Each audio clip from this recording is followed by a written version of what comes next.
Fuck off.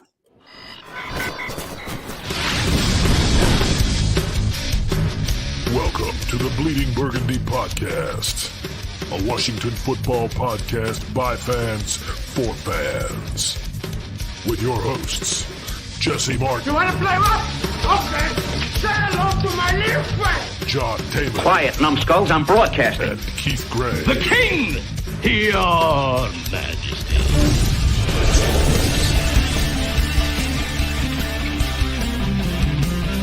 And now here's your host, John Taylor. Here's your fucking host, John Taylor. You know what? I hate goddamn staying up all night on a Sunday night to watch a game that was that fucking bad. I mean, I'm sure everybody else is plenty goddamn pissed off, and I'm sure everybody's been plenty fucking pissed off all motherfucking day long. But before we get into first impressions, I'm going to go ahead and say hello to my friend Jessy. How's your hangover? Yeah, it's getting better. It's getting better. Lightweight.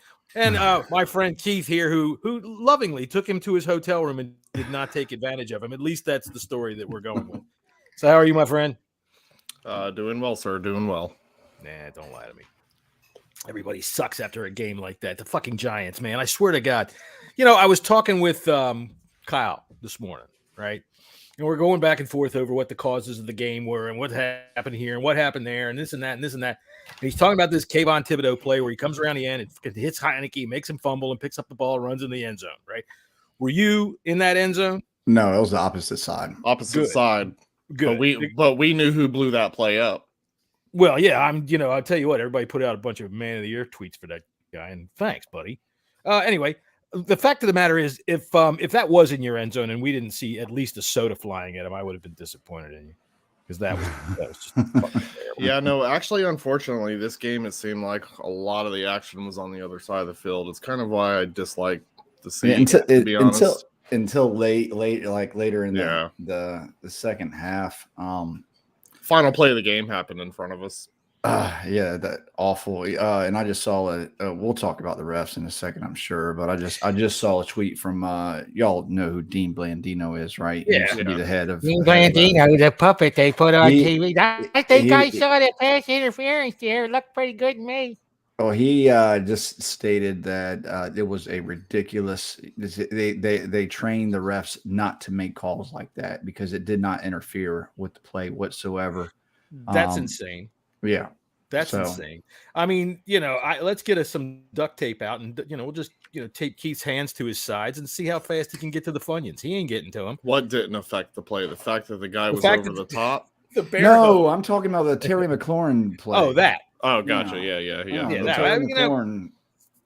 I don't think it's the ref's responsibility to actually have to do that for him, but at the same time, it was just too cheesy. He asked him twice. What I didn't know, and from what I'm learning though, is that happens with every receiver in the league. They all talk. Yeah, they always do. But I never knew that. What Dean Blandino said is what you're looking for is the stagger, and him and Diami Brown were staggered. That's fine. Let it go. You can't be perfect on the line. It's impossible. As long as they are staggered, they're fine. They're taught to let that go. And he said there was no reason for that ref to throw the flag whatsoever. Especially after he told him twice. You're all right. He pointed right at his feet. You're all right. See, that I'm not a conspiracy theorist, but that shit seems fishy. It can. Well, yeah. It's what it does is it opens the door for the conspiracy theorist. Yeah. Well, it's fishy. There were a couple things that happened in this game. When you add it all together, you can definitely put some type of conspiracy theory together. Yeah. After I've had time, when I got back to the hotel and I was able to see all the videos and I tried to not read what people were saying. I kind of wanted to get my own judgment through it, even though the final play of the game, that was clear as day, pass interference. You can see the arms 100%. Go over the back. He's a bear. Bear hugging him. Yeah. It was DPI all night long as far as that specific play. Like I said, if we're behind the defender and we can see that, what were they not looking at to not make that call? But I am 100% firm believer that this game was officiated. And I tweeted this last night, but then I deleted because it started bringing a little heat to the replies. And I said, you know what? This is not a rabbit hole I want to go down. I will, however, don't mind voicing it. I believe 100% that the refs didn't call this game in favor of the Giants because they like the Giants. They called this game in favor for the Giants for the NFL to send a message to Dan Snyder. I truly believe they don't want to see this team in the playoffs. I don't doubt you. I don't disagree. I'm not a conspiracy theorist either, but I would be shocked if that didn't play into some of their thinking sometimes. I really feel like it does, because there were just too many bad things happening. Those last two plays. Well, it's not just this game though. And we've gotten robbed in quite a few. But I'm just going to speak specifically on this game, right? From, what I've seen. I mean, truthfully, these were calls that were blatantly obvious. Mm-hmm. If it was an officiated game where, everyone has their own opinion based upon whatever type of call it is, cool. But this one here, there should be no discussion in a couple, in a couple of these. So really, truthfully, that's where I stand with this. But I will also state though that a good team never lets a game fall into the officials' hands. Right. That's the thing that I always will say. As an excuse, officiating was putrid. Right. It was. But if you handle your business, it's no factor. But correct. We allowed them to make decisions that determine the outcome or potential outcome of the game. And I'm sorry, but good teams don't score 12 points and expect to win. Nope. That's what I was saying when I said earlier I was talking with Kyle. And he was saying that because of that Kayvon Thibodeau play, he says that's the crux of the game right there. But other than that, we gave up 13 points. Even in that game. For some reason, matter what, just 13 points. Well, the defense played well as far as not enough to beat us anyway. Defense played well as far as not giving up points, a lot of points in this game, but they still played poorly in this game, and we'll talk about that. Go ahead. Yeah, well, I can't add for some reason the add the stream thing. It's not coming up when I'm putting the cursor over Scott. Hang on a second. So here in the waiting room, in the green room, biting and chomping at the bit from Barrow and Furnace UK, our friend Scott Hartley.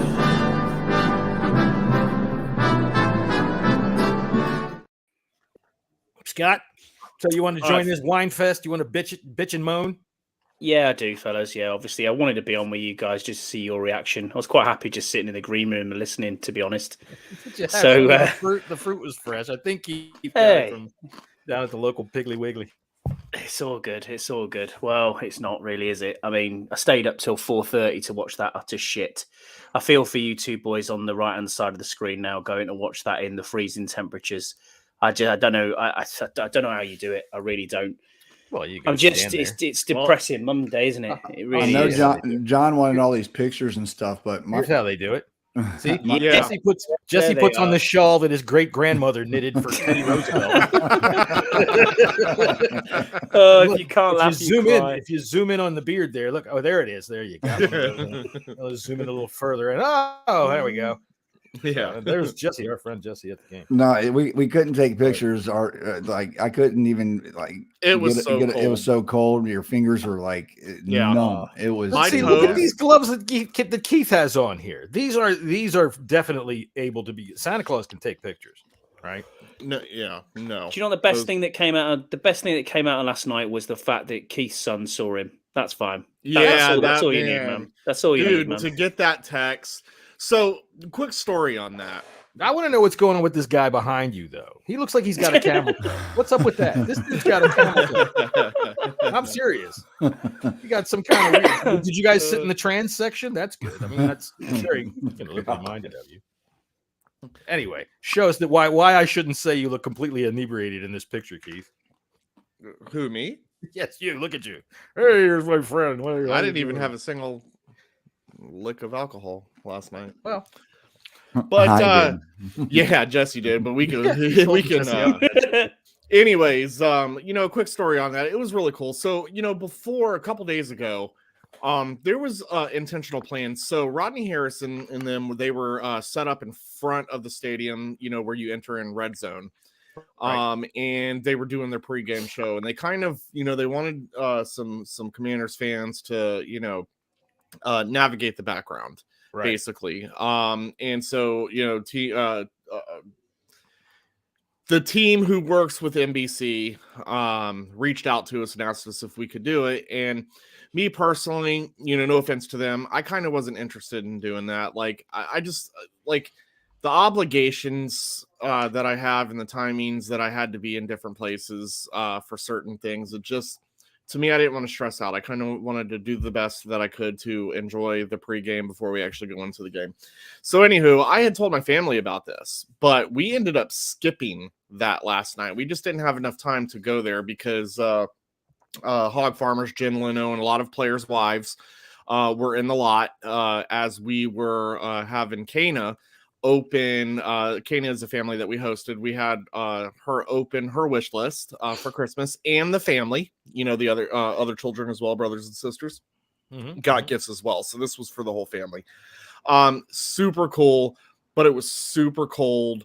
Also, thanks to Beyond the Entertainer, they handed over $1,000 check that was part of the Leno clause.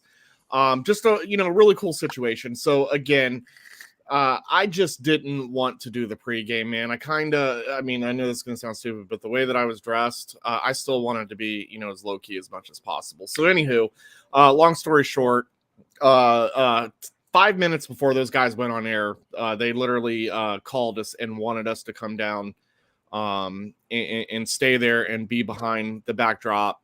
International television sensation. They knew who you were.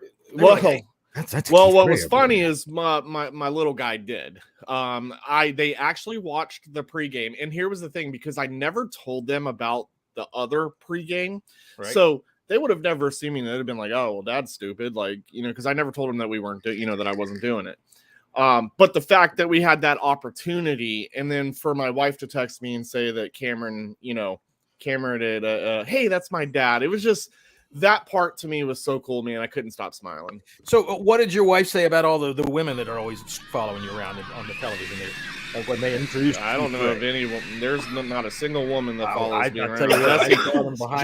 Jessy can definitely vouch for that. Really? Jessy, no women, right? Like nothing. Like, there was not a single. He was scaring them away. Yeah, pretty much. I mean, if we would have ended up at an after party, it definitely would have been a boner fest. Oh, dude, you would have brought the food. I want you to open a gift for me and my mom. To you. Okay. You know how much you like stuff, so we wanted to get. I love stuff. I hate y'all.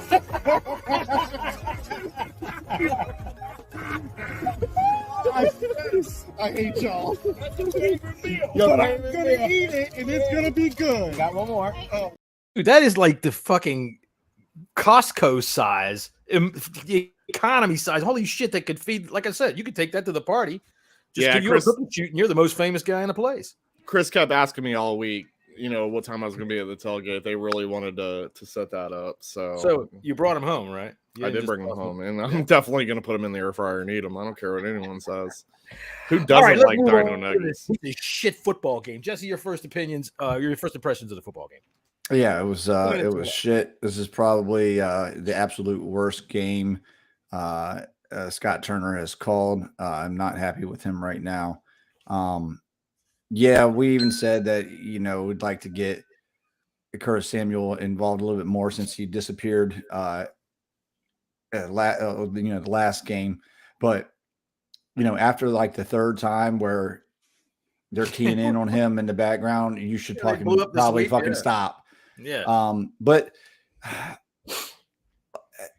I know everybody's talking about Brian Robinson and why they didn't use him. I think, and I even told Keith, I turned to Keith, I said, I think Brian Robinson was banged up a little. You remember that, right, Keith? They went away from the run entirely, though. They did. But that's what I have a problem. If he was banged up, then they should have used Jonathan Williams, because he's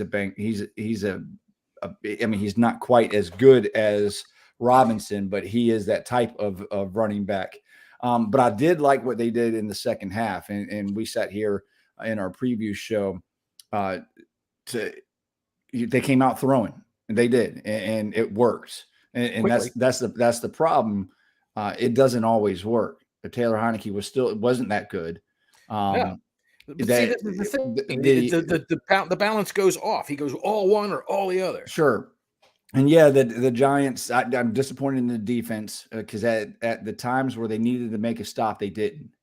Yes, they only gave up 13 points, but when they needed it, they let them go on a 10 minute and like 30-second drive in the third quarter, and also let them, get a 4th and 9 conversion. They just didn't step up at the times that they really, really needed to. All right, I'm gonna get a basketball horn sound effect. You got to be out of here at 5:30. So, yeah, I know that's true. Right. That's so true. yeah, first. So impressions. yeah, it was just disappointing. Disappointing. Right. Well, there you go. Summed up. Scotty, what about yours? First impressions of the season game. over, by the way. Yeah, I agree with Jesse. I think the season's done now. I think we need to look towards another rebuild, really. I don't know if it's going to be... Someone needs to go at the end of the season, and for me, it's looking like it's Scott Turner.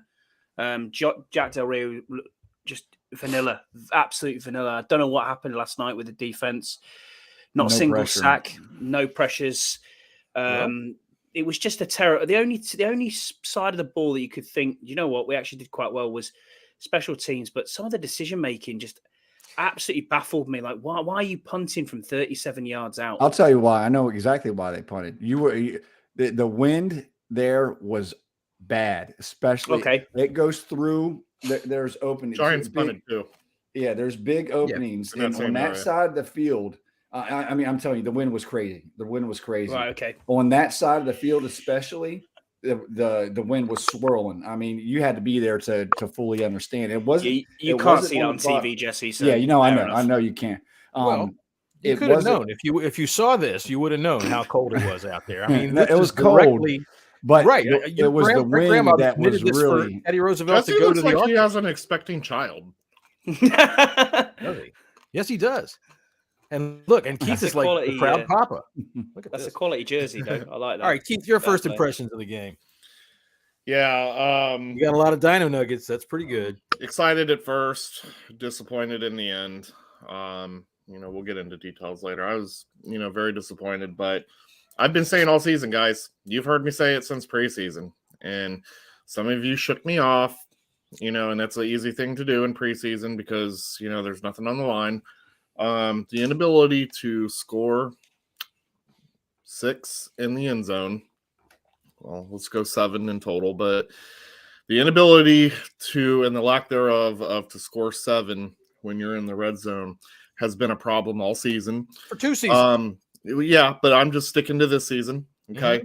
It's been a problem all season. The only reason why it hasn't really been completely talked about and focused on is because we were winning, but eventually that win streak was going to come to an end. To me, it came to an end with the tie, and then it really hit, rock bottom with this game. Right. we needed more out of this offense, and we just didn't get it. Right. I'll tell you what, I was laughing at Ravens fans because they went all the way to Cleveland to kick a field goal, and we didn't fucking do much goddamn better. 9 points out of us. My first impression of the football game was, why do you play scared against these motherfuckers? This is what I want to know. Why do you play scared? Jack Del Rio, I get it. Benjamin Shane-Justein in there, right? You've got defensive backs that you don't necessarily trust. But, and I'll say this to everybody that's out there that's Heineke this or Heineke that, watch the difference in this game. When Daniel Jones goes back to pass, 1-2, and it's out. When Taylor Heineke goes back to pass, you can count to 360. That motherfucker's still standing there bouncing around if he hasn't been hit yet. All right.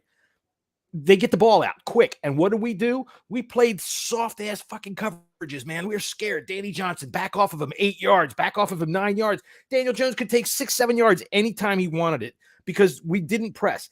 We had pressure, but it couldn't get home because all he has to do is turn around and throw it. I mean, I'm doing it down here. Look at me. Right? All he has to do is turn and throw. John. The ball is out. The pressure can't get to him, and the receiver's wide open because Danny Johnson's trying to make up the ground that he already gave up. John, I also believe that was a part of the Giants' game plan was the short pass game because it was going to take the defensive line out of the game, and that's exactly what happened. We're not covering it. We're giving it to him. I mean, we gave him these cushions all damn game long, and I'm thinking, these are JV receivers. Get the fuck up there. And I'm going to say another old name, Keith, and Lester Hayes their ass. Get up there and Lester Hayes their ass. Get right up on them. Get right up on them. When they come off the line, put your goddamn palm in their shoulder and jar them. That's fucking Darius Slayton, not Jerry Rice out there. It's not fucking Justin Jefferson out there. It's goddamn, what's his name? Hodges, whatever the fuck his name is. Hit him. Make him feel it. Don't give Daniel Jones that 1-2 throw. Even though that the it was disappointing as far as the defense wise goes. That's not really why we lost the game. We just can't. We can't score points. It was the offense. It was the offense. I feel bad for the likes of Terry McLaurin and Dotson and Samuel because they are so talented. And it's hard pressed to get them the football when you have Taylor Heineke behind center. And maybe it would be better. I think sometimes we forget that Taylor played a little bit better last year, but the offensive line was better last year as well too. Dude, I would take Drew Lock over Taylor Heineke right now. And we see what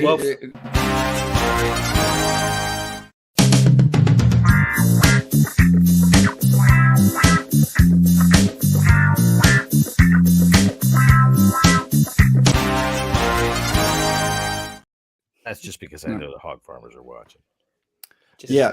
Our buddy Yam in here because I don't want to leave. And then it adds the more disappointment just getting totally shabbed by the refs on multiple plays. When they started to play better and actually score in the end zone, then Terry gets flagged, and then on the 4th and 6, Curtis Samuel just gets mugged. A guy draped all over him, and no flag. And that ends the game. Draped. Yeah, he wishes he was draped. Draped would be gentle. It was it was bad. It was bad. But again, you can't be put in a position where you have to, the refs. Refs don't lose you football games. Exactly. They don't. 1,000 things. Look, why the fuck didn't they kick the goddamn extra point? What the hell were they going for 2 for? I don't. I don't get that whatsoever. This is the thing that drives me crazy with Ron and the challenges, the stupid ways he uses his timeouts. It's like, dude, these are elementary coaching things. These are part of your job, head coach. What the hell? Who decides to go for 2? They acted as if they were behind by 30 points. Dude, there was no time in that football game until the very end that they were out of it to the point where they needed to be running for 2 until they fucked it up, and then they had to chase it. They should have just kicked it. I mean, was it the wind that was that bad that they didn't think they could hit an extra point? On that side, I don't know. Obviously, you got to be able to kick it. Another thing too, what was really disappointing is when Taylor Heineke went to the pylon, he had a chance to break that back inside and score the touchdown. He tried. One of the things you'll see on the replay, he tries. His foot kind of gives on him a little bit. I saw that. I think he could have done that a little bit sooner. And it would, but because when he was running, I thought that was a touchdown. I thought he was going to get in. Yeah, and that little foot thing there. Even if he had made that cut there, if his foot didn't give out, he'd have scored. His momentum probably would have carried him in. So yeah, because he had. I think Dotson was a blocker, was blocking for him. But anyways, that's besides the point. We lost. The season's over with. It's let's see Sam Howell. I don't see us winning 2 more games with the schedule that we have, and it looks like Dallas has got something to play for now. So they'll probably be. Well, our friend is back. I don't know what a glizzy is, but I'm sure that if they can sell it in Walmart, right? It's a glizzy is the northern name for hot dogs, which is stupid. Oh, so that's a British person over there. Apparently. No, northern, like north New Jersey and New York and we don't call them glizzies here in Jersey. Sorry, no, they don't call them glizzies. I've never heard the term before in my life. No, but I join a lot of same spaces every day, and they always use the term glizzy. Let's break this down. He's got stuck in me bunhole. That sounds Australian to me. What do you think, Scott? Is our boy Australian? New Zealand stuck in me bunhole, mate. It's stuck in me bunhole. Got me a glizzy stuck in me bunhole. I don't know what a glizzy is. Out of you, birdie. All right. Anyway, All right, so why don't we go to the offense? Keith, offense. Your boy B-Rob was rolling. Oh. He was fucking rolling. But for some inexplicable reason, they just stopped rolling with him. Yeah, I still think he was banged up. So Right, I'm go not ahead, going to. I don't want to get into the full part of my offense because it's going to be a part of my head smacks. Okay. But what I will say in this is Brian Robinson had 12 attempts in the first half and only 4 in the second half. Right. Now I'll back off if I see that he was banged up, but until then, they didn't give it to Gibson either.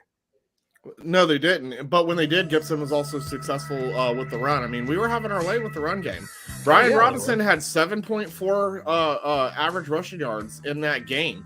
So for us to not utilize him was inexcusable, in my opinion. So I'm gonna throw one old name out here at you, and it's not. It's well, hold on, hold on. Not getting Terry involved in the first half is a problem within itself, because you see what happens when we came back in the second half and we were immediately striking to Terry and we were nicely moving the ball down the field. He had 2 catches in the first half, but we were running pretty well in the first half too. So but still, you still get your number one receiver. Like you still get your number one involved in the entire game. I don't want to hear, I don't want to hear it. 2 catches don't get my jollies off. I want to see points on the board. You get your guy in the end zone type deal is the way that I, see this situation. But anyways, the offensive line was putrid. Putrid. Trey Turner. And who's next to him? Oh, that was Lucas Schweitzer. And Schweitzer at center. Yeah. Schweitzer Okay, so this was I believe this was Schweitzer and Trey Turner completely allowing a defender to just basically, the guy might as well have just walked through a double team. The blocking was atrocious in this game, and we were all afraid of that. We all mentioned that this could, pose a problem. This offensive line is absolutely 100% atrocious. I did see them roll out. I think like twice yesterday. They did design rollouts, and they did all right with them. And they did all right. Took off and ran. But this goes. They played it. But with that comment, this is going to go exactly to why I'm going to give a head smack when we get into that situation, because again, this was part of the offense execution, but the play calling was unreal. But go ahead. All right. Well, now, Scott, your thoughts on the offense? Just awful. Just absolutely awful. I don't know what to say, really. I mean, you got a guy who's running 7+ yards a carry, and then you decide to go on the 3rd and 2 and just give the ball to Samuel, which was just absolutely bizarre. The play calling was atrocious at times. None of the O-line could get to the second level at all. I don't want to bag on the guy, but Charles Leno had a shocker. Yeah, an absolute shocker. The sack fumble touchdown, yes. He got it wasn't just that, though. No, I know. He blew that. He was terrible all game. No excuse for that. Spent a lot of time in the last 2 weeks going to charity events instead of practice. I watched one of the first plays, and I thought, what are you doing? And he just turned inside, completely leaving Thibodeau and he just kind of touched him as he went on by. I remember when you're talking about. I got that one confused in my conversation. I was talking. They had no answer for Thibodeau all game. No, they didn't. But he's an absolute animal. But not to cut you off, Charles Leno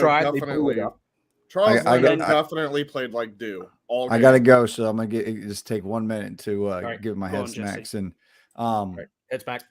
Yeah, I go for Scott Turner, Taylor Heineke. Defense is kind of hard to give, because I still think they played well, but they just didn't step up in the right moments. I still think it's going to come out later that Brian Robinson's got a little bit nicked up. He did have a quad issue, and he was on the injury report. But back when I was saying on the previous show that this team did not come in on the break. I think that had a lot of part of it, man. I'm serious, and I was serious about that. I was worried that they got too much time up.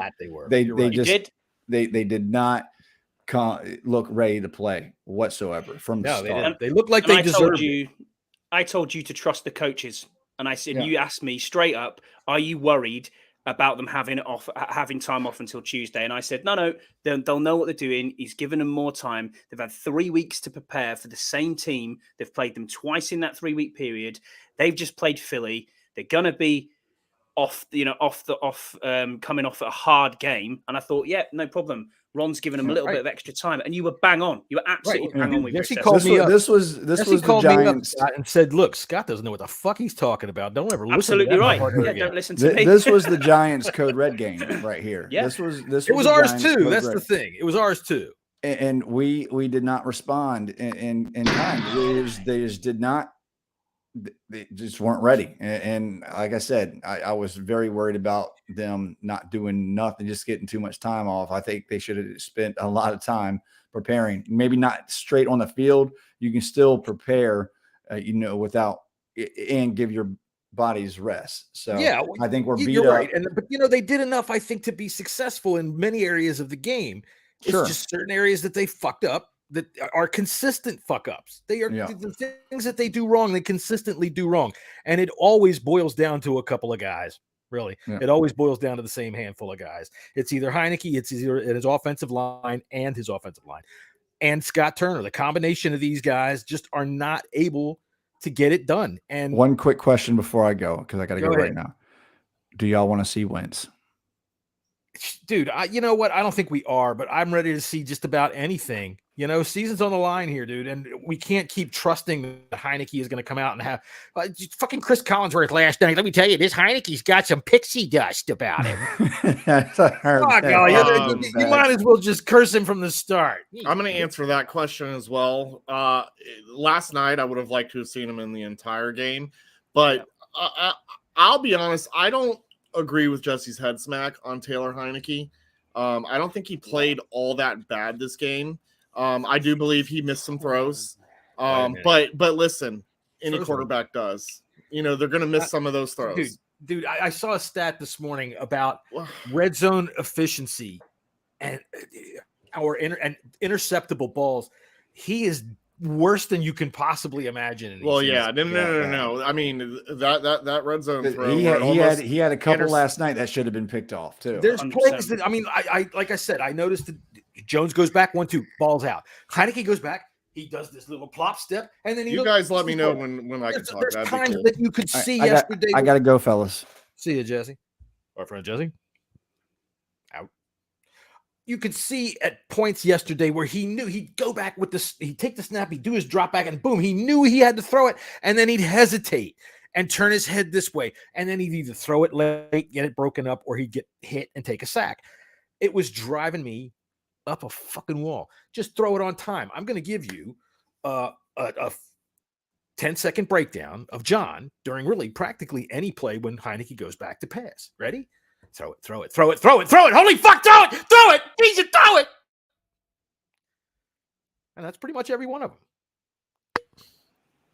Cool. Yeah, I still don't. I mean, Heineke wasn't the contributing factor to this loss. Again, bad throws are going to be made by all quarterbacks. Now, do I feel that he was bad in this game? Dude, I don't feel that he was great. Listen, but I don't think he was awful either. Dude, if the Giants defensive backs can catch, I'm sorry to cut you off, then those two penalties. You guys have been doing it the whole fucking pod since I've been on. Like, it's a football discussion. Well, it's not a discussion when I'm quiet and I let you guys talk. That's just my opinion. You're right. Just go. It's no, because I lose my train of thought. I mean, it's fine. I'm just saying, if the Giants defensive backs can catch, right? Those two penalties at the end of the game don't matter. That ball that Heineke had that hit his hands and bounced up in the air, he threw that right at the defensive back. Dude, yeah, no, I mean there was bad, there was definitely some bad throws, but again, I can't go after Heineke on this one. I think there was too many other factors in this game that contributed to this loss. Heineke has to go to the bottom of the list when it comes to that, in my opinion. Do you want to see Wentz or? I want to see Sam Howell. Okay. Honestly, I think that either one of them, the pressure coming up the middle is too big for any of them. I agree. I don't have time to do anything. That's I think if you would have put Wentz in this game, it would have been a problem. It would have been a problem, right? Because Wentz isn't mobile. Nah. Go ahead, Scott. We've seen him as a statue, haven't we, towards Yeah. the first part of the season. I agree with you, Keith and John. I think it's time we see what we've got with Hal. We've got no other options now. We're not going to win. We know pretty much 100. I wouldn't say 100% because there's always a chance. It's a football game. But I don't think we're going to get anything out of San Francisco next weekend. So what do you do? What do you do? Well, here's the thing. You lose to San Francisco and your chances go way down. I mean, if we would have won the game last night, and I only know this information because actually Rodney Harrison told us before we had went on, he said that there was a 91% chance if we won the game that we would enter the playoffs. If we lost the game, it was either 36% or 38. I couldn't really hear, that well. Yeah, I think it's 36. Yeah, that's about right. 36%. We lose to the 49ers, that's going to drop it down even way less. And I think that if Ron was looking to put in another quarterback, whether that may be Wentz or Hal, it would be after the 49ers game. I'm afraid we're going to get have you seen the Lions? You've seen the Lions running as well. They've got Chicago, they've got the Panthers, and they've got Green Bay, I think. Oh, Green Bay, that's right. They got Green Bay. Yeah. I mean, that's 3 winnable games they could win out, which is just ridiculous to think. But we're only half a game ahead. We're half a game ahead of the Seahawks and half a game ahead of the Lions. I just can't see how we're going to make the playoffs now. I think that was it last night. The way that I heard the balloon it this morning, has been deflated, hasn't it? Yeah, the way that I heard it this morning was, and I'm not 100% accurate when I say this, but Giants have a tough schedule, these tough stretch these next 3 games. They'd have to lose all 3 in order for us to possibly still have a chance to lob in. But we also would need to win out as well, or we would need to win 2 out of the 3, and we would need a Seattle loss and a Detroit loss. So again, not all hope is gone from this, but we lose to the 49ers, which, very well could happen. You play like you did last night. You're not winning that game against San Francisco, and you might as well at that point see, what you got, whether that be Wentz, whether that be Hal. But John, earlier when we mentioned this, raised a great point. With that offensive line and the pressure that comes up the middle, I don't think you could have any quarterback be successful. So I'm not really sure that you can even fairly judge those guys either. I think the wild card there. Oh, I'm sorry. Go ahead. You got one left? No. Go on, mate. Go on. You go.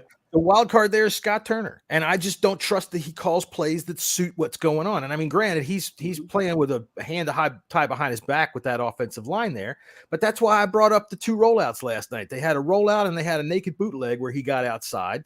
One of them he took off and ran and got us a first down, and another one he made a throw, but he had time. He was out there, and it threw the Giants off. But Turner does these things so infrequently. It drives me up a fucking wall.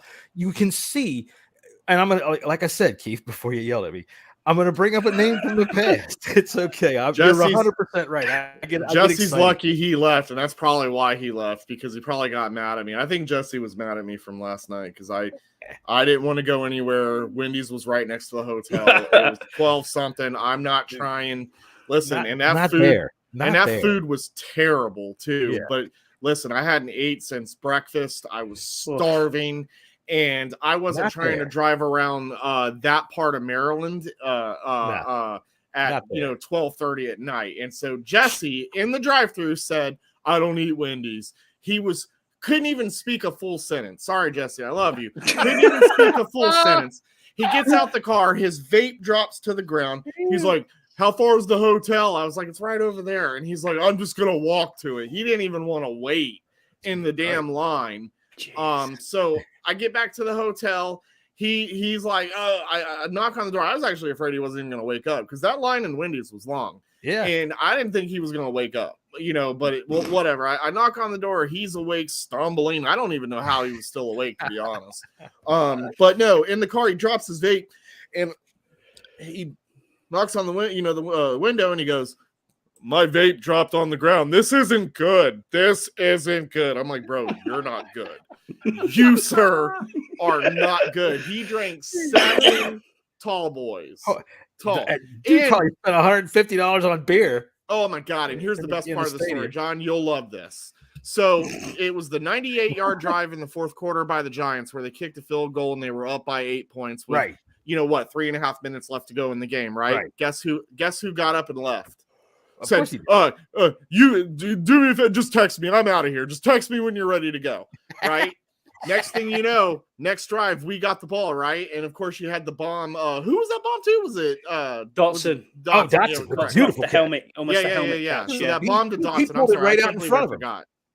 That bomb to Dotson definitely got the crowd pumped up. It was great. 2 minutes later, here comes Jessy smiling like a drunk goon, talking about, I'm back for the game. And I just was dying. I'm like, man, if John was here, John would die. My man left and then came back. It's just unreal. You had to. That's what I wanted more than anything. I wanted you to get a picture of his back walking out of the fucking aisle, walking down the aisle. I should have, man. Because we could have made fun of it for months. Listen, it was so cold. I had the hand warmers inside the gloves. I didn't touch my phone the entire game. I didn't tweet. I didn't text. No nothing, because it was just. And I'll be honest, it was so cold. I literally myself contemplated. My toes were just done. I couldn't feel my feet, nothing. I contemplated leaving in the middle of the third quarter. I had a look at the temperature while it was on, and it was -3 in our world. So that was about that's 16, I think. Yeah. At one stage, I was like, "Whoa, that is brutal." Should have seen Jessy on the Friday when we went out when it was week 1, and I swear to you, I've never seen anything like it. I don't even know how he was standing. He had 2 beers in his hand, and he was rocking forward and rocking back. And then I came in with a third, and he was just like this. And he just was like, I don't know what I'm going to do with this. And he just put it in between and just stood like that. Well, at one point, because it's 2:30 in the morning at this point. I just can't fall asleep. I just can't. Right. There was just a lot to unpack in the brain. Right. And my man gets up, and I'm telling you, I've never seen a real life zombie before go to the bathroom. But I watched a real life zombie get out of bed, walk over to the bathroom. And I mean, it was the slowest walk ever. And if you see it, my man definitely was in no right state of mind. And he was sleeping. It was just unreal. But love the guy, and whatever. I don't gonna fuck with him. I didn't even say bye to him this morning because I didn't know if he was awake or not. And I had made a mistake with work and didn't have my laptop with me. And I was like, well, I was bouncing out at 7 anyways. I didn't want to wake him up. I figured dude was off. If he needed to sleep some more, let him sleep. But even when he was asleep, or like when he was laying there, he looked dead, man. He looked dead, and I was just like, yo, I'm out of here. Jessy, see you. I was like, bye, bro. And I just left. So, no idea. I don't think he's mad about that. I hope he's not. But I left a bagel on the pillow. My thing is this: I don't drink alcohol. I'm not a big drinker. So yeah, we saw that. Yeah. So I just I don't know what that's like, and I don't know how to talk to people like that. You don't. You just tell. I didn't put him in a chair and you say you. Well, here was the other thing too. When I walked into the hotel room, right, he's like, "Hey man, did I leave my phone in your car?" But of course he can't make out a full sentence of that. And I'm like, I don't think so, bro. I was like, but I'll walk you out there to go find out, because I definitely wasn't going to let him roam on his own. And I looked down. As soon as I did, I looked down on the floor, or I see a phone on the desk. I said, "Is that it?" He goes, "No, man, that's one of my 3 phones." Who? First of all, like 2, okay, but 3, like one of them's for the Japanese porn. Speaking of which, you should have just left this on the TV. This is because I know Yamstarch is our buddy in Japan, so this is just for him. This was the Drew Lock video, but Japanese dub.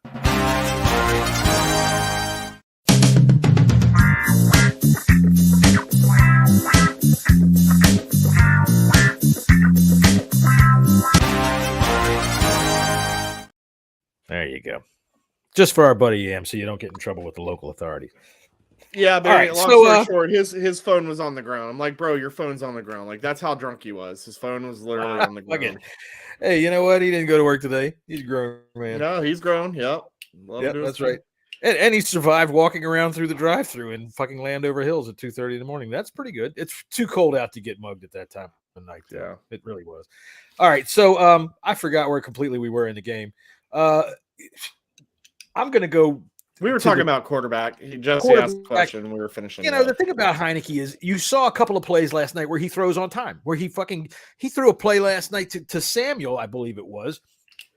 He threw it before the break, and I was amazed. I was like, oh my God, he threw that pass before Samuel made his break.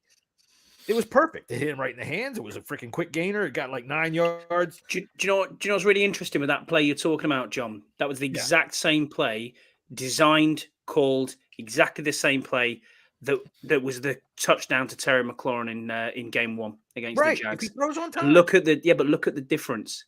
And it's the difference of arm strength. There's absolutely no difference with the protection. It's pretty much the same area of the field. One goes to about the 20-yard line. The other's a TD. Oh, I'm not talking about that one. I'm not talking about that one. I'm just talking about, this was just a quick little out. The one up the sideline to freaking Samuel, that's a touchdown that was missed. He threw that shit so bad. I mean, it was like he looked down there and said, oh my God, he's so goddamn wide open. You hit him even close to being in stride, and that's a touchdown. He walks in. Yeah. But he almost knocked him out of bounds with that pass. I was like, come on, man. I mean, God damn it. Scott's right, though. That was the same play, and Terry McLaurin got hit in stride. You know, and that's the difference. He had a couple of nice deep throws last night. The pass to Dotson was a good throw. The other one that didn't connect was a good throw. But that one, he's been working too long in practice with these guys to be that off all the time. Well, for me now, I don't want to see Taylor Heineke again. I'm done. No. I'm done now. I've had enough. We've had 23 games now. We've got a body of work there to say this is what this guy is about. 19. Now, I don't care if he wins the I don't care if he wins the locker room. If he's a great guy, he obviously is a great guy. You know that you can see they rally around him, but we need to have something of a change now. Right, just 19 points is just not gonna. Yeah, it's not gonna win you games. It's not gonna win you games. I said earlier I was going to bring a name up from the past. Keith, this one you'll remember because we happen to have him here all the time, and here he is. He comes in right here, and I'll tell you something right now about my son. He does things that I used to do when I was coaching here in Washington. If you remember, I used to be able to call a hell of a football game and set up a nice game plan and get Stephen Davis or Terry Allen. Oh, my God, I'd have 90 yards rushing in the first half, be winning the game 14-3, and then, God damn it, I wouldn't run the ball in the second half to save my life, and I'd just snatch defeat from the jaws of victory every single time. My boy makes me so proud.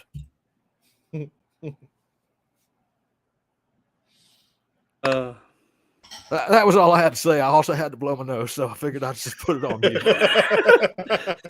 Cheers, North. Yeah, part of that, like I said, is something that I want to get into when we kind of get, go over our heads backs. All right, so then let's do that. There's no sense. We're already at 47 minutes. We've had a lot of fun talking about lots of things. So I'd say let's give head smack to Jesse for being so drunk, but really all we'd have to do is this, and that guy'd be like, fuck. At least yesterday, anyway. Did he ride his motorcycle? Did he have to ride back home in the cold? No.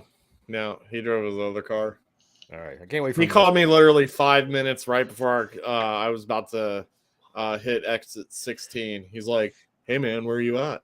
And I'm like, I was supposed to get to the game late yesterday, but I actually didn't go to my son's basketball game so I could get there early. But anyways, and I was like, "Hey, I'm right before the exit." He's like, "Well, hey, I'm exit 15B. If do you think you can come and pick me up?" Yeah. And so I did. And then we got to the game. So no, he had his car. Well, that's good. All right, then why don't we just do some? All right, let's do it. You know what? That was just awful. Let me try that again. Butt pat. Attaboy. Head smack. Get out of here. There we go. I will say I have been named 2022's worst podcast host by a selection committee. You haven't heard ours, John. What's that? You haven't heard ours. You know what? Because I don't listen. I just talk over people. It's just me and Scouse Andy ranting for an hour. But anyway, moving on. You know what that would sound like, Keith? What do you think about the motivator?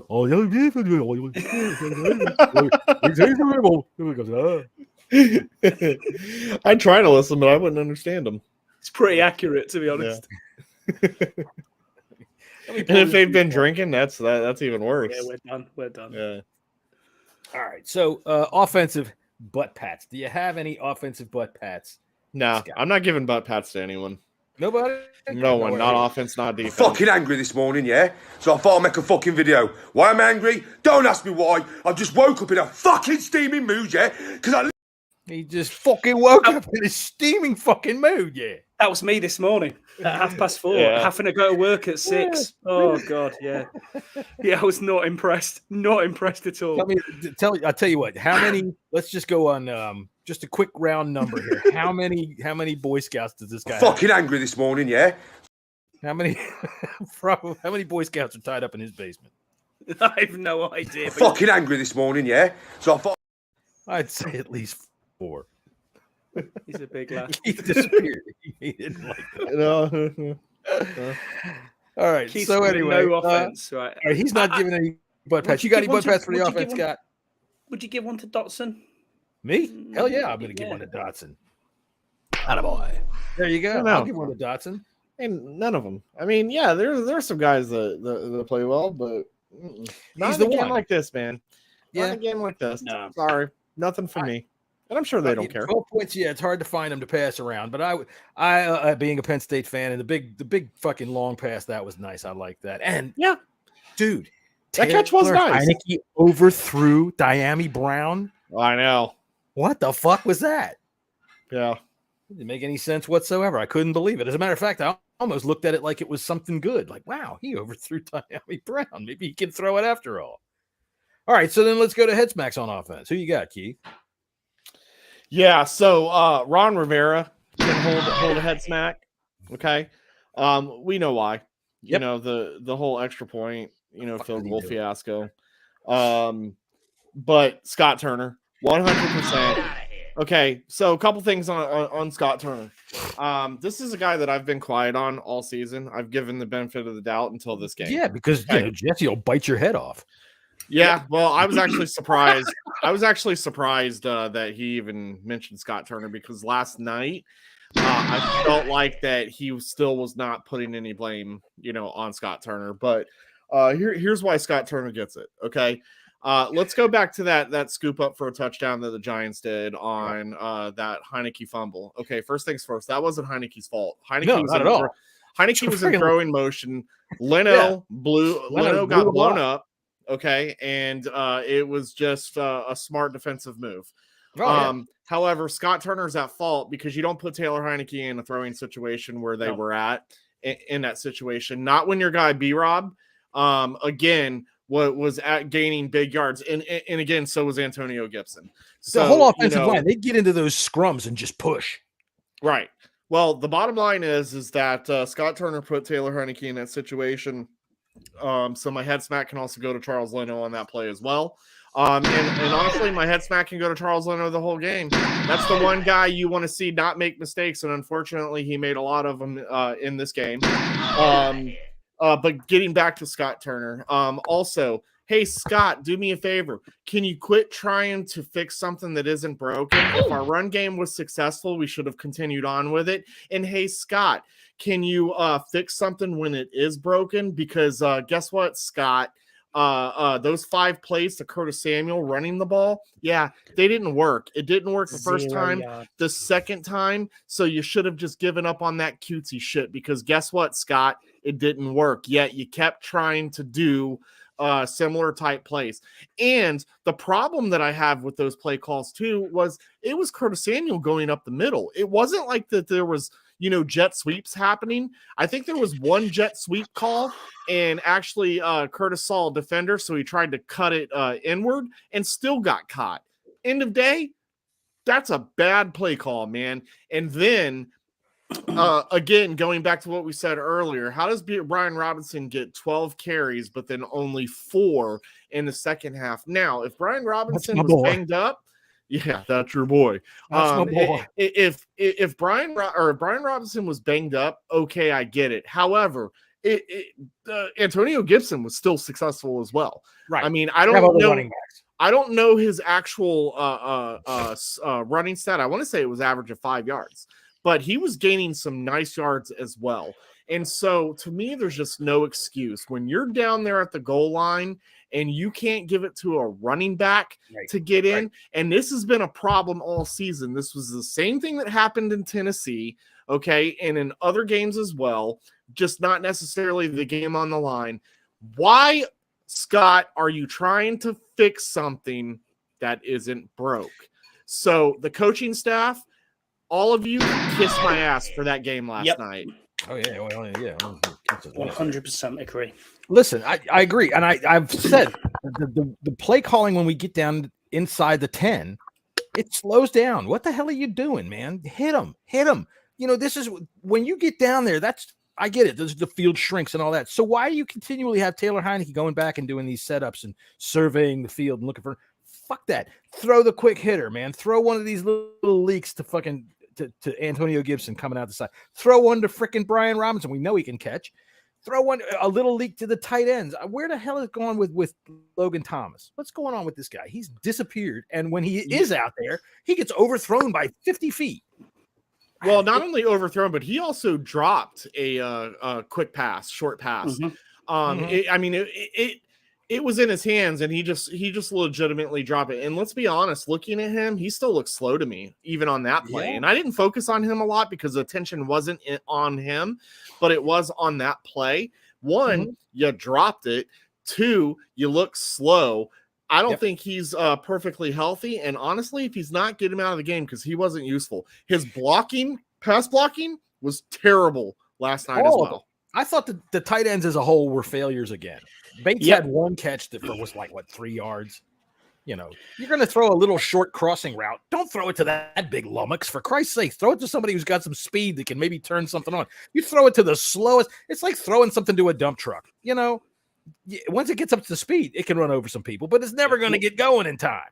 So. Where's Cole Turner? He was meant to be this. The way they were going on about him, it was like we had Rob Gronkowski. All he was used for in yesterday's game was to run motion. That was it. Right. Yeah, terrible. Frankly, you know, there wasn't a problem until Scott Turner said, "Hey, you know, this goddamn run's working. Let's just throw it." Yeah. And you know, even though that started to work too, I mean, that's pretty much how it went. Red zone, and he's like, "All right, now Taylor, take the snap and then take your time. Count to 40 before you think about throwing." It drives me up a fucking wall because that's when they turn up the pressure. It's not like there's not a book out on this offensive line. Just hit them right in the middle of their mouth, and they're going to open up like Leon Spinks. I know Keith doesn't know that name, and neither. I know who that is. He open up like his teeth, man. So. He was a great baseball player. Yes, you're right. Jumpy, you don't know. Baseball player. Jumpy. That's the name, Jumpy. Jumpy. All right. No, you know, Jumpy Spinks. All right. So I'm going to give one butt pat on offense, and it's going to go to Jahan Dotson for a couple of nice catches, including the bomb, which he just stole away. And that's the kind of pass that you want to be able to throw. Because let's face it, most long passes, you know, they look great because they come down into the guy's hands or anything like that. But what you don't see on television is while the ball is in the air, you see him weaving around on the field to get under it. They throw him open. They throw him underneath like that. And you've got to be able to get a contested ball when you got a one-on-one like that. Just throw it and have trust. And that, I think, will go a long way, especially since now that we see that Taylor Heineke can overthrow Diami Brown, which, honestly, if you'd have bet me $1 on that last week, I'd have been out $1. I'd have never fucking said that. All right, so head smacks for me on offense. Definitely Charles Reynolds. You got your ass kicked. Definitely Charles Lucas. You got your ass kicked. Definitely Wes Schweitzer. You got your ass kicked. Definitely Sadiq Charles. I have had enough of Sadiq Charles. I've had that fat roly-poly up to here. I'm telling you what, when you watch him out there on the field, he looks like the fat kid that the coach's mom is sleeping with. You know, somebody's mom is sleeping with the coach, and you have to play my son. Big fat and do nothing. I'm tired of his ass. And who's our left guard? Fuck him too. Trey Turner. There you go, Trey Turner. Although he didn't have a terrible game, but you're lumped in with all of them. The whole thing sucked. Tight ends sucked. Every goddamn one of you. Taylor Heineke, you hold the ball too fucking long, and it's not the sack, strip, and fumble that I'm talking about. I'm just talking about in general. You hold the ball too long, and you act like you got all day, and you don't. Scott Turner, just on general principle, I don't like you. And Ron, dude, I don't know who the hell it is that taught you the fucking.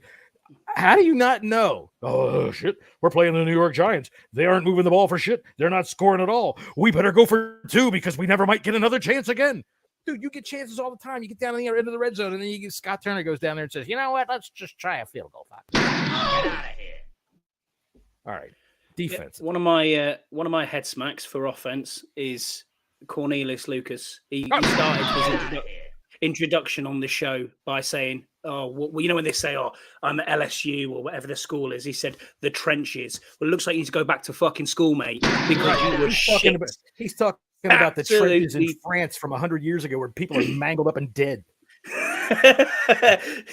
He's been on the Somme, yeah, maybe. But honestly, just I don't know what to do. I'm sitting here thinking to myself now, Ron Rivera, nice guy, right man, right time, needed to happen, change the culture. Is he living off a borrowed record? I asked this question before, and it's a genuine question for you too. Yeah. Is he living off a borrowed record? He Oh, got yeah. to the Super Bowl once, but look at his actual stats. We're still on 7 wins. We've not, for 3 years, have we got better? We've got better positionally. I think the wide receivers are fantastic. I think there's a tandem there. The 3 of them are really, really good. But everywhere else, we're still lacking. And I don't know if it's what it's down to, whether it's quarterback, whether it's play calling, whatever it is. His coaching record has been 7 wins for now the 3rd season. Why can't we take that next step? I'm going to liken this to something Keith can fucking understand immediately. He's got a whole box of fucking dino nuggets, and the only thing he has to dip them in is mayonnaise. What's your thoughts, though? That's Genuinely, a do you think Ron is living off not on borrowed time, but do you think he's just living off previous record? I'll go ahead, Keith, because I'm going to say something controversial. Yeah, I do. I mean, I think he's going to get next season. Yeah. We can easily right now, looking at this team, we can identify where we need to go in free agency and the draft. That's easy. But for some reason it doesn't, he's definitely on borrowed time. We've got talent on this team right now, but unfortunately we had a situation, at the quarterback position where the better quarterback was sitting the bench even after his injury, because Taylor Heineke went on this ridiculous win streak that it wasn't really even him that was sole responsible for us getting those wins. So it put the coach in a position where, okay, we got to keep this guy in and keep this guy out. But to me, I feel like, okay, you're going for the short-term success, but I'm looking for the long-term as a fan, and we're not going to get that long-term once again. So now you have been a head coach for 3 years now, right? Yeah. 3? Okay, Yep. You've been a head coach for 3 years now, and we're still searching for a quarterback. And the guy that you had a must-have in the offseason because you didn't believe Taylor Heineke was QB1 material, and we get put into a situation where because we were winning, that's keeping the quarterback, in that game, while the better quarterback to me was sitting the bench. I don't know, man. Long-term success, we're not seeing it with Ron. So, again, this 4th year, I think he's on the hot seat. Mm-hmm. I think if we don't get these things situated, he can take a walk year 5, and I'd be okay with it. Look, all right, I said I'm going to say something controversial. And hold on real quick. I'm sorry. Right, just because that comment popped up, I'm not saying Wentz was the answer either, especially behind the offensive line that we've had this season. But I don't care what anybody says. You can see, because it said Wentz was never the answer and isn't a better quarterback. Yeah, that's not true. Anyways, that's your opinion, but Wentz is a better quarterback over Taylor Heineke. I don't care what you say. Wentz could get the ball down the field. I mean, he showed that. Unfortunately, in the 4 games that he played, there were 7 different offensive line combinations. The guy has to learn a system, and you can't expect him to come play and lights out, especially in those 4 games. It's going to take a little bit for someone to get their feet set and feel comfortable with what's going on. Also, Terry McLaurin wasn't in training camp either, so he was not able to build a rapport. He did build a rapport with Dotson, but Terry McLaurin was out most of training camp for the most part. So, again, there was stuff stacked against Wentz. Now, with that being said, though, okay, because I disagree with his comment. That's okay. Let me put it back up. I definitely, or she, I don't know. But anyways, I disagree with that comment. However, I'm not saying that Wentz also would have come in and would have won all these games either. It's a crapshoot. But my point is this, is you spent all that money because this was a desperate move. You make you make a trade to get a guy because you felt that Taylor Heineke was not QB1 material. When Wentz was healthy, Wentz should have come back, in my opinion, even if Taylor was on a hot streak. You have to look at situational football here. There was not a single one of those games where Taylor Heineke was the sole reason why we won those games. We were winning those games because of defense. Mostly despite him, yeah. Correct. We were winning those games because of defense, right? And the team won as a whole. And I'll give Taylor Heineke credit. I mean, he played well enough to put points on the board for us to win, right? But he's not the better quarterback. Now, I'm not saying Wentz, like I said, I'm not saying Wentz was going to take us to the promised land either. But long-term success, you're doing the team and you're doing the fans an injustice if you are not putting him back in to see if that is somebody that's signable for next season to help us along the process. If you don't believe Hal can be the guy that can start for you next season, because frankly, I don't want Ron looking at another quarterback. He's already, like you said, this is year 3. That'll be year 4. You still haven't found one. Wentz is the guy you found. You're either at this point in year 4, the guy you found. Right. You're either in year 4. You're either looking at possibly bringing Wentz and re-signing if that's something that he wants to do because he doesn't have to, right? Am I right about that? Yeah, because it was only a 1 year.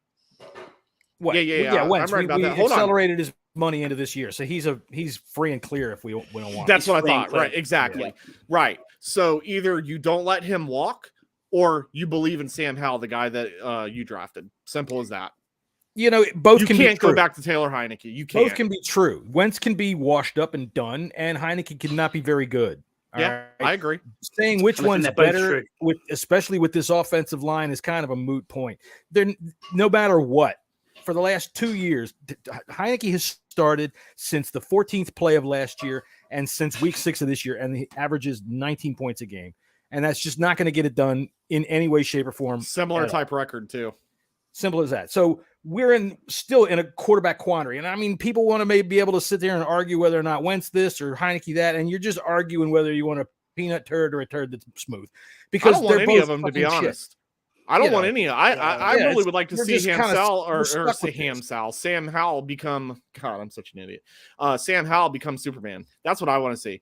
I want to see Sam Howell become Superman and take over this team because I'm tired of all these other teams leftovers. I'm tired of that narrative. I'm tired of the Taylor Heineke narrative about the gritty quarterback with a great story. I'm done. I want someone new to run this team. Give me the guy who can win, right? Right. And I mean the guy that can win, not the guy that can, be there while the defense wins. Give me the guy that can win. I don't know that he's on this team right now, and we really don't have any choice in the matter except to go with whatever we got. And I really don't think we're going to see Wentz next week. I think he's going to go with Heineke. And at this point, really, I don't really care because this is the quarterback coach combination is the key. All right. And this is the one that Ron's come up with. This is the guy he's come up with. Right. This has been his starter for 2 years. So whatever. I don't want to see him as my starter next year. Let's put it that way. The other thing I was going to say about the Heineke and Wentz thing is something that I can't fucking remember because really it's just a pointless argument. So whichever one we get, if we can't shore up the middle of that offensive line, nothing's going to make any difference because they're just going to – any quarterback, any of them will tell you the thing they hate the most is pressure in their face. Heineke's pressure in his face, and he's short. He can't see over it. Even when they do give him something, he can't step up. He can't step up into the pocket because he can't see through it. Wentz, they're just all over him before he can move around, and he can't move anyway. I don't have the video here, but I would remind you of that time that he decided to do an RPO and keep the ball. That was awful. All right, we remember that. All right, so where are we? We are on head smack still. Scotty, you got head smacks for defense? Defensive. Do you want me to go on the defense? I guess I don't even know where we are right now. Yeah, we're on defense. Cool. As you said before, they did play quite well to hold them to the points, but they just didn't step up in the moments you wanted them to step up in. There was absolutely no pressures on Daniel Jones. There was no sacks at all last night. What changed? I tell you, I told you. They played scared against these JV wide receivers. They played with fucking big 8-yard cushions, and they backed up as soon as the goddamn snap happened. And all they had to do was run 5 yards and turn around. Daniel Jones would throw it out on a count of 1.5, 2, boom, boom, boom.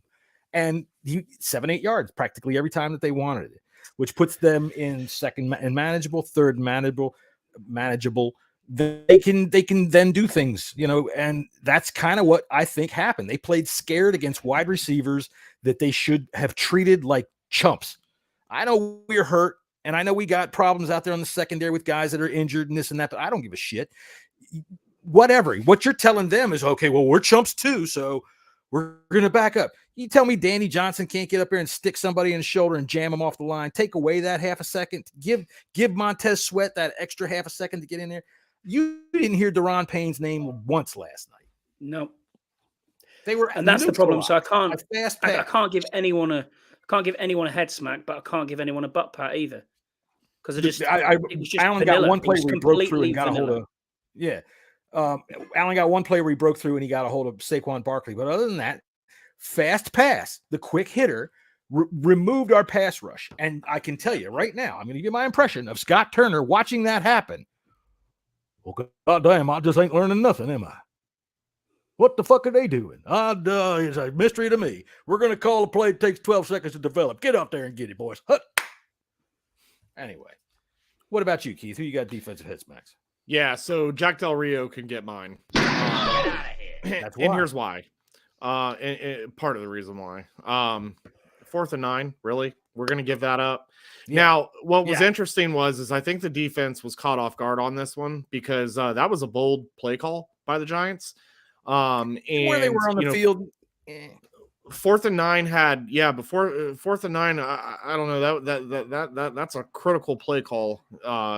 Weren't they right around the 40-yard line, R40? Yeah. In that range? Yeah. So, that's one of those things where you're close enough where a punt will go into the end zone. It's either a 15-yard, you give 15 yards on a punt that you put boot into the end zone, or you take a shot at it. Whatever. I truly believe our defense thought that they were trying to do, those stupid plays. Hard counts. Draw offsides. Yeah, draw offsides, which hardly ever works. I don't even know why people. But anyways, I do believe they caught the defense off guard off that one. Also, someone please tell me how you can allow Saquon Barkley to run 48 yards in one series when you're driving 90, it was 98 yards, and it was literally the same play over and over. Literally let him rush 48 yards to where they could kick that field goal to go up by 8. The defense, you can't let that happen, and here's why. Excuse me. Here's why. Running. You can't let the that run happen. defense. The run defense is your bread and butter. That's what was your identity not all season, but that's where you found your identity this season. And in critical moment like this in a big game, that's not something that the defense can let happen, and they did. So head smack there for me. Head smack there for you. I'll agree with that, Jack. Get your boys in order, Jack, because that was uncalled for. The whole scheme, and I think it started on the outside, playing those receivers so freaking soft that. What's this guy's name? Hodges? I don't even know his fucking name, and he's toasted us twice. What is his name, Scott? Hodges. Yeah, Isaiah Hodges. Yeah. There you go, Hodges. This dude's he's not going to do shit against anybody, but they come and they look at us, and we don't adjust to it. I don't understand it. Anyway, so I think we're well over time, and we better be getting on down the road. So, our Keith, are you going to be stuck in traffic on Friday? You think, or you're not even going to be at work on Friday, I would think, right? Yeah, I'm not working Friday. All right, so neither am I. Well, I mean, I will, but I'm not traveling out, so I should be able to be available. I have to look at the schedule to see what. Where's Captain Gustavio said you're going to be trying to get to San Francisco? Yeah, I've got no idea. I hope I get there, but it's going to be tough. I'll tell you, we have the worst Christmas party, so yeah, we have the worst running bit in podcast land, but fuck it, we do it. Scott, are you guys still planning coming to the Dallas game or no? Nah, I don't think so. Now we're looking to try and do a playoff game, but I think that one's done. My leave is booked for the Dallas game, so I've got a leave pass in at work, but I doubt that we'll be going anywhere very soon because I don't think we've got anything to play for. So what's the point? I'm sorry, but Birdie, now that he's gotten the thing out of his ass, this is a great comment. Keith, you were at the game, so you didn't see this. Have you seen the end of the Raiders-Patriots game? I did. Wow. Jesse actually showed me a video during the game. That was hilarious, especially since, I mean, dude, he almost broke that run. I think he probably could have if he kept trying to run it. You know what I mean? So I think that's pretty funny. So there, Birdie actually does something other than stick things inside himself. All right, very good. All right, with that note, we're going to go ahead and say see you till Friday. And yeah, what else we got? Anything left to do? You got anything going on for Christmas with the hog farmers, Keith? You guys going to go give gifts anywhere? No, we did that last night at the game. We provided some wish lists on Amazon, and the community fulfilled those, so that was really cool. But yeah, no major events. We're pretty much shut down. We're shut down for the year as far as doing anything like that. We have a meeting coming up January 21st, and we're going to strategize our events for year 2023.